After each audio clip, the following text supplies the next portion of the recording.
네, 진사로입니다. 60일의 한능검 기본 21번부터 해설 강의를 계속하여 이어가겠습니다. 자, 밑줄근 이 전쟁 중에 있었던 사실로 옳은 것은 해가지고 쇠미록이라는 책이 이 전쟁 중에 있었던 일을 적은 책이다라고 나와 있어요.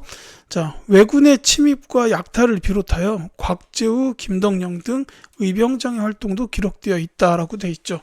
자, 여기서 말하는 요 전란, 이제 왜군 나왔고 곽재우라는 의병장도 나왔습니다. 바로 알 수 있죠. 임진왜란입니다. 자, 임진왜란에 대해서는 대표적으로 뭐 처음에 이제 들어와서 밀려요. 뭐 동래성 전투라든지 탄금대 전투에서 패하면서 일본군이 계속해서 밀고 들어오죠. 근데 이제 해상에서부터 뭐 한산도 대첩, 진주 대첩, 그다음에 조명연합군의 평양성 탈환, 그리고 행주 대첩으로 이어지는 승리를 거두면서 이제 전황이 반전이 됐죠. 그리고 나중에 일본이 이제 정유재란을 일으키지만 이때 이제 명량해전 그리고 노량해전을 통해서 이 전쟁이 완전히 끝나게 됩니다. 자, 이런 흐름이 선지에 지금 안 나와 있어서 이게 조금 어려울 수 있었어요.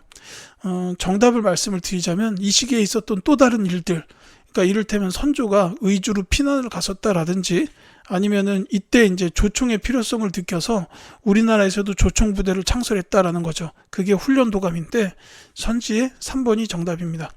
이 훈련도감이 바로 그 조총 부대가 필요해서 만든 그런 직업군인 성격을 가진 군사 조직이다. 이렇게 보시면 돼요. 포수, 사수, 살수, 이 삼수병의 편제가 있었어요. 포수, 사수, 살수. 이렇게 보시면 되겠습니다. 자, 별기군이 창설된 거는 이제 통리 기무아문이 개화 정책을 추진하던 과정에 있었던 일이죠. 신식 군대라고 보시면 되겠고, 요 2군 6위는 고려의 군사 체계예요. 자, 그 다음에 나선 정벌을 단행한 거는 요건 북벌하고 관련이 있습니다. 이게 효종 때죠. 인조 다음, 그러니까 이제 병자호란 패한 다음에 북벌론이 제기가 됐는데 이제 그때 키웠던 군대가 나선 정벌하러 갔었다. 뭐 이렇게 보시면 되겠습니다. 자, 22번 볼게요. 가에 들어갈 내용으로 옳은 것은 하고 옥당이라 쓰여 있는 이 현판은 창덕궁 내의 홍문관 청사에 걸려 있던 것이다. 홍문관은 활발한 언론 활동을 통해 사원부 사관원과 함께 3사라고 불렸습니다. 또한 가. 자, 그러니까 이 가에 들어갈 내용은 홍문관과 관련 있는 내용이 들어가면 돼요. 자, 이제 홍문관은 학문의 연구기관인데 주로 왕하고 관련된 거는 정책자문이나 경연 쪽이었어요. 그래서 정답은 4번이 되겠습니다. 자, 수원 화성에 외형을 두었다. 이건 이제 장용영에 대한 설명이에요. 이 장용영은 정조 때 만들어졌던 이제 국왕의 친위 부대죠. 자, 한양의 치안과 행정을 맡았다라는 것은 한성부. 그 다음에 재정 출납과 회계를 관장하였다. 요거는 호조에 대한 설명인데, 근데 요거에 대해서는 고려 때도 저 역할을 했던 기구를 알아야 돼요. 고려 때 3사가 그 재정 출납 및 회계를 관장하던 기관입니다. 조선에서는 호조, 고려에서는 3사였어요. 조선 3사랑 고려 3사는 다르죠. 자, 왕의 정책자문과 경영을 담당한 기관이 바로 홍문관이었다. 이렇게 보시면 되겠습니다. 23번. 다음 검색창에 들어갈 사건으로 옳은 것은 해가지고 연관 검색어가 뭐 임목대비, 영창대군, 친명, 배금, 이괄의 난 이렇게 돼 있습니다. 자, 1623년에 등양군이 김유, 이기 등과 함께 광해군 및 주요 인사들을 몰아내고 정권을 장악하여 왕으로 즉위한 사건이라고 돼 있어요. 그러니까 광해군이 이제 왕에서 내려오고 능양군이 정권을 장악했다라는 거죠. 자, 이 사건은 인조반정입니다. 자, 정답은 그래서 4번이 되겠죠. 자, 경신왕국은 그 세 번의 황국 중에 처음에 있었던 거예요. 요때 이제 그 남인이 이제 몰락하게 되고 서인이 정권을 잡는 이런 일이 있었죠. 자, 무오사화는 무갑기을이라고 부르는 네 번의 사화 중 첫 번째입니다. 요거는 이제 김종직의 조의제문, 요거를 사초에 실었다라는 그런 문제 때문에 발생했던 사화다. 이렇게 보시면 돼요. 그 다음에 요 신유박해는 순조 때 있었어요. 비슷한 걸로 신해박해가 있는데 요 신해박해는 정조 때입니다.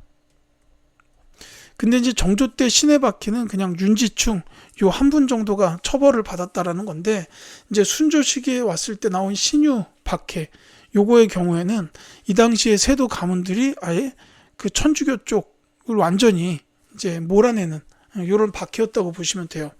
그래서 요때 뭐 이렇게 정약용 집안들이 대표적으로 이제 많이 화를 입었죠. 뭐 죽은 분도 계시고, 뭐 정약용, 정약전 요런 분들은 유배를 가셨고, 요런 일들이 신유 박해 때 있었다. 이렇게 보시면 되겠습니다. 자, 다음 24번 갈게요. 다음 대화가 이루어지는 시기에 볼 수 있는 모습으로 적절하지 않은 것은 했는데, 이보게 자네 형님이 공명첩을 샀다는 소문이 진짠가? 그렇다네. 담배 농사를 시작하더니 그걸로 돈을 많이 모으셨다는 군이라고 돼 있어요. 자, 공명첩이라는 게 나왔고 담배 농사가 나왔어요. 이거는 조선 후기죠.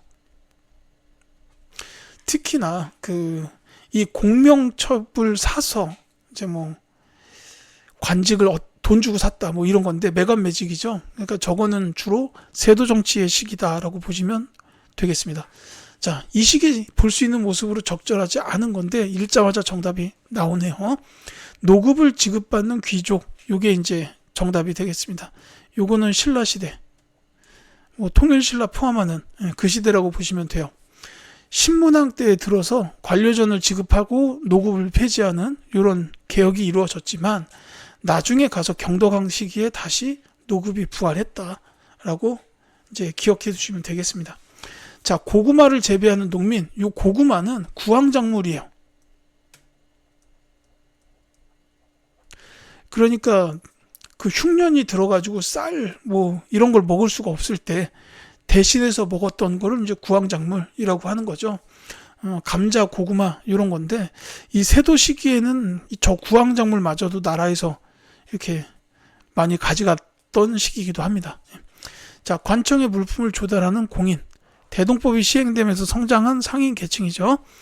이제 상품화폐 경제 발달에 가장 큰 기여를 했던 상인이다. 이렇게 보시면 되겠고, 청과의 무역으로 부를 축적한 만상. 자, 요 만상은 의주 지역 주변에서 활동했던 상인들, 청나라와 무역을 했었다라는 거고, 그 다음에 이제 송상은 개성 쪽의 상인들, 그 다음에 내상은 저 동래, 부산 쪽의 상인들, 그리고 이제 한강 주변에서 활동했던 경강 상인도 있습니다. 이렇게 보시면 되겠죠. 25번. 가에 들어갈 인물로 옳은 것은 하고 물었습니다. 조선 후기 실학자에다가 연행사의 일원으로 청에 다녀왔고, 양반전을 지어서 양반의 무능함을 비판했고, 열하일기를 지어서 청의 선진문물 도입을 주장했다라는 겁니다. 자, 양반전, 허생전, 호질 같은 소설 작품, 그 다음에 열하일기를 통해서 청나라의 선진문물 도입을 주장하신 분, 자, 바로 연암 박지원 선생입니다. 그 정답은 3번이죠. 이제 뭐 연행사로 청나라에 다녀왔다 이런 것도 있는데, 이제 그때 가가지고 많은 것을 보고 접했어요. 그래서 열하일기를 지었다 이렇게 보시면 되겠죠. 율곡 이이 선생이죠. 뭐 이분은 이제 조선 중기에 최고의 성리학자 중 한 분, 이황과 더불어서 성리학의 양대 거두로 꼽히시는 그런 분이죠. 자, 이 김정희 선생 하면은 대표적으로 두 가지는 기억해 두세요. 세 가지예요. 추사체하고 세안동. 그 다음에 또 하나가 진흥왕 순수비를, 이거 잘못 썼네요. 그 북한산에 있던 비석이 진흥왕 순수비였다. 이거를 고증해내신 분이 추사 김정희 선생입니다. 이 중에 어떤 게 시험에 나올지 몰라요. 세안도의 경우에는 그림이 나올 수도 있습니다. 이 세 가지 전부 중요하니까 기억하시고, 그 다음에 이제 송시열의 경우에는 이제 노론의 영수라고 불리는 분이에요. 근데 이분 같은 경우에는 이제 북벌 주장하셨던 분이기도 하고, 그 다음에 또 한 가지는 이제 그 기사왕국, 경신왕국 다음에가 기사왕국인데, 이때는 그 서인들이 몰락하고 남인이 정권을 잡아요. 그 희빈 장씨의 아들을 원자로 책봉하는 문제 때문에 발생한 환국인데, 요때 이제 그 서인 쪽이 몰락을 할 때 송시열도 이제 돌아가셨다 이렇게 보시면 되죠. 자, 26번. 다음 자료에 대한 탐구 활동으로 적절한 것은? 하고 물었습니다. 시아버지 죽어 이미 상복 입었고 갓난아기 베냇물은 아직 마르지도 않았는데 3대의 이름은 모두 군적에 모두 올랐네 라고 되어 있습니다. 달려가서 억울함을 호소해도 호랑이 같은 문지기가 가로막고 이정은 호통치며 외양간 소마저 끌고 가네 라고 되어 있어요. 자, 여기서 군적이라는 게 그러니까는 그 군대에 가야 되는 사람의 명단, 이 정도로 이해하시면 돼요. 그러니까 시아버지, 갓난아기, 그리고 이제 3대는 뭐 이 아기의 아버지를 말하는 거겠죠. 그래서 이제 그 3대 이름은 모두 올라 있다. 한 분은 돌아가셨고 한 분은 이제 아기인데 군대 가라 이거예요. 그러니까 이게 보면 정약용의 여의당 전서에 실린 시의 일부로서 유배 당시에 전해들은 농민들의 비참함과 원통함을 시로 표현하였다라고 나와 있습니다. 지금 제가 말씀드린 거가 결국은 뭔가 이상하잖아요. 아니 돌아가신 분이나 갓난아기를 왜 군적에다 올리냐. 이거는 그만큼 그때 당시에 집권 세력들이 그 농민들을 많이 수탈했다라는 뜻일 거예요. 그러니까 많이 뜯어간 거죠. 어떻게든 꼬투리를 잡아서 야, 얘 군대 가야 돼. 안 가려고? 그럼 뭘 내야지 하면서 외양간 소 끌고 갔다 이거예요. 자, 이런 생각을 해보시면 정답 찾는 게 어렵진 않습니다. 이 정답이 4번이에요. 세도정치 시기 삼정의 문란에 대하여 찾아본다라고 한 요 4번이 정답입니다.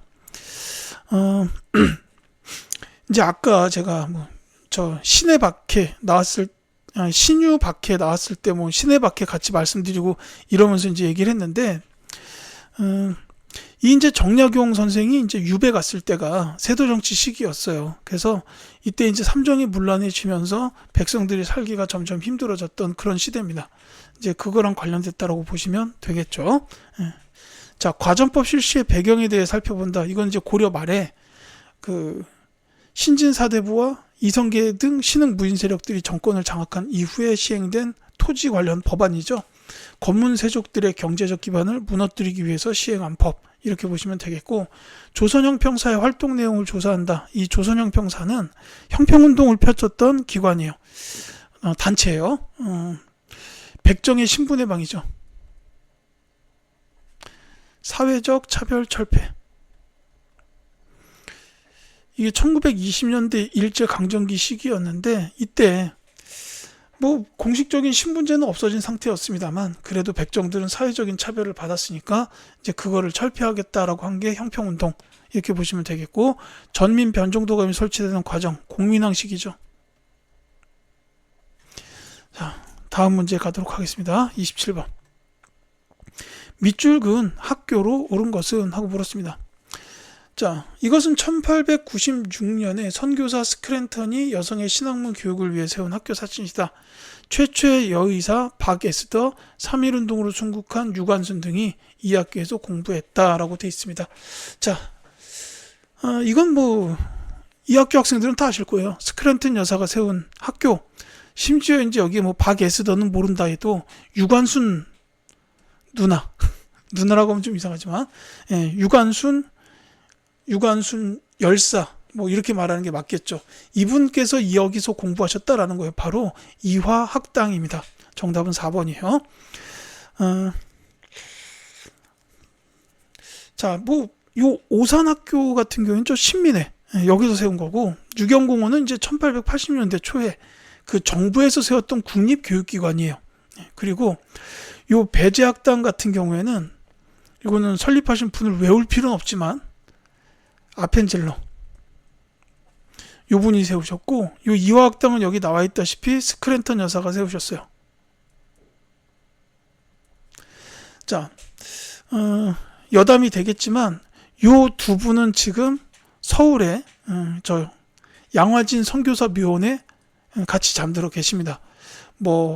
저기 대한매일신보를 창간하신 베델 내지는 이제 유경공원에서 학생 가르치셨던 헐버트 이런 분들하고 스크랜턴 여사, 그 다음에 조세핀 필 캠벨 여사, 이런 분들 굉장히 우리 조선 후기 내지는 개항기 시기에 우리나라를 위해서 많이 힘써 주셨던 외국인 선교사 분들이 거기 전부 안장되어 계십니다. 뭐 기회가 되면 한번 가보시면 좋겠어요. 이게 27번에 대한 내용이었습니다. 자, 28번 가사건에 대한 설명으로 오는 것은 이분은 굉장히 중요하신 분입니다. 나와 있죠. 박병선 박사님.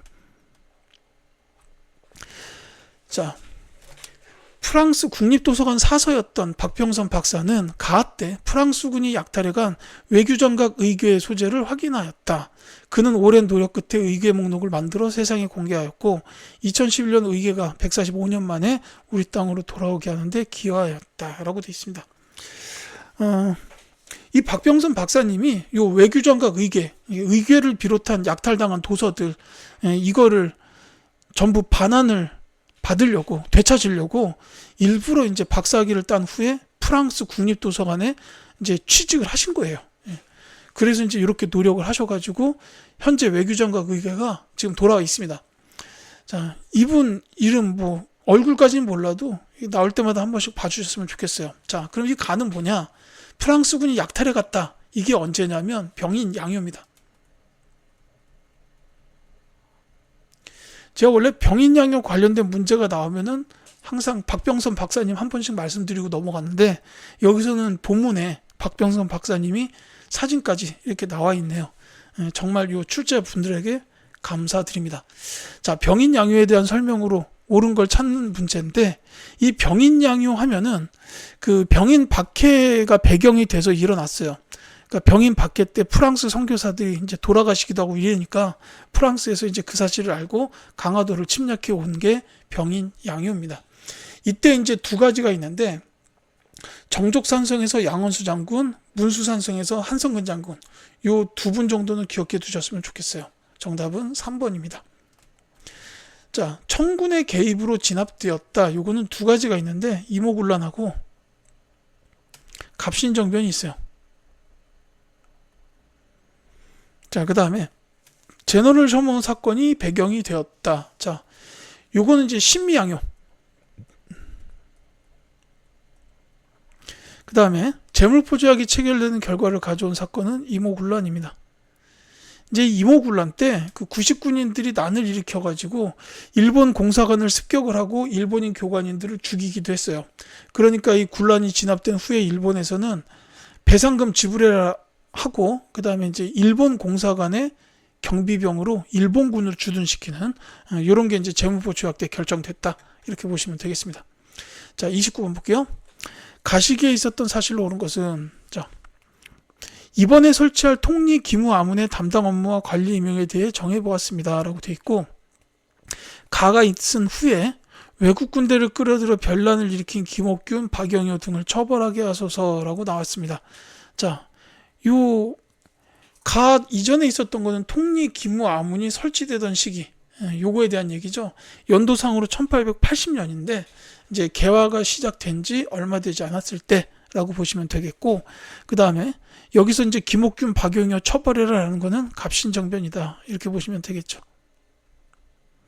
그러니까 요거는 통리 기무아문이 설립된 시기랑 갑신정변이 설립된 거랑 그 사이에 있었던 사실을 찾으라는 문제인데 제가 앞서 문제에서 여러 번 말씀드렸던 단어가 여기서 정답이 되겠습니다. 이모군란을 일으켰다라는 3번이 답이에요. 자, 통리 기무아문에서 이제 별기군을 창설해가지고 신식군대를 만들었더니 90군인들이 차별을 받아가지고 이모군란이 일어난 거죠. 이렇게 보시면 되겠습니다. 탕평비가 건립되었다. 영조시기이기 때문에 이 가보다 한참 전, 통리 기무아문 한참 전이에요. 간도 협약이 체결되었다. 이거는 1909년인데 그러니까는 일제강점기 직전이죠. 연도를 외울 필요는 없고 이때 이제 그 공식적으로 일본이 우리나라 대신해 가지고 청나라랑 이제 외교 협상을 벌여요. 그래가지고 간도 지역은 그래 너네 청나라 땅이야라고 인정해 준 게 간도 협약이다. 이렇게 보시면 되겠습니다. 자, 어영청을 강화하며 북벌이 추진되었다라는 거는 영조보다 더 전이죠. 이게 이제 효종. 요 시기라고 보시면 되겠습니다. 30번 갈게요. 가에 들어갈 사절단으로 옳은 것은 하고 물었습니다. 자, 가활동 정리해가지고 참여자가 김홍집에 50여 명 이렇게 되는데, 자, 한성에서 부산포 고백을 거쳐 도쿄로 이동했고 일본 근대문물 견학, 그 다음에 김홍집 청외교관 황준원과 비공식 면담, 귀국 및 왕에게 결과 보고했다 이렇게 돼 있어요. 자, 요거는 2차 수신사입니다. 김홍집이기 때문에 이제 정확히 말하면 2차 수신사인데, 이제 한능검 기본에서는 뭐 1차, 2차를 크게 구분하는 편은 아니에요. 그래서 이제 정답은 3번 수신사 이렇게 보시면 되겠는데, 1차 수신사가 먼저였죠. 요거는 이제 김기수. 이분이 이제 대표로 갔던 외교사절단이에요. 일본으로 갔던. 그리고 2차 수신사는 이제 나와 있다시피 김홍집. 요 시기다라고 보시면 되겠습니다. 여기 이제 김홍집 청외교관 황준원과 비공식 면담했는데, 이 황준원이라는 이분이 조선 책략을 쓰신 분이에요. 조선은 미국과 수교를 맺어야 한다, 이런 내용이 담겨 있었죠. 그래서 이 결과 보고 이후 이제 영남 만이소, 이거 뭐 유생들의 반대에도 불구하고 결국은 조미소 통상조약이 체결되는 이런 결과로 이어지게 됩니다. 자, 요 영선사는 청나라에 갔던 외교사절단이에요. 개항 이전은 연행사, 개항 이후는 영선사 이렇게 보시면 되겠고, 이 보빙사는 미국입니다. 그 다음에 요 성절사는 조금 어려울 수 있는데, 이 성절에 갔던 외교사절단이에요. 이게 이제 명나라나 청나라. 이때 이제 정기적으로 갔던 외교사절단인데, 언제 갔냐면 이제 그 설날 내지는 그 황제의 생일, 황후의 생일, 뭐 이럴 때를 맞춰가지고 갔던 외교사절단을 성절사라고 부릅니다. 이거는 이제 정기적으로 갔어요. 정기적 사절입니다. 뭐 크게 이렇게 뭐 정답 순지로 나올 만한 그 단어는 아니라고 보여요. 자, 이렇게 해서 30번까지 말씀드렸고요. 31번부터는 또 다음 영상을 통해서 말씀드리도록 하겠습니다.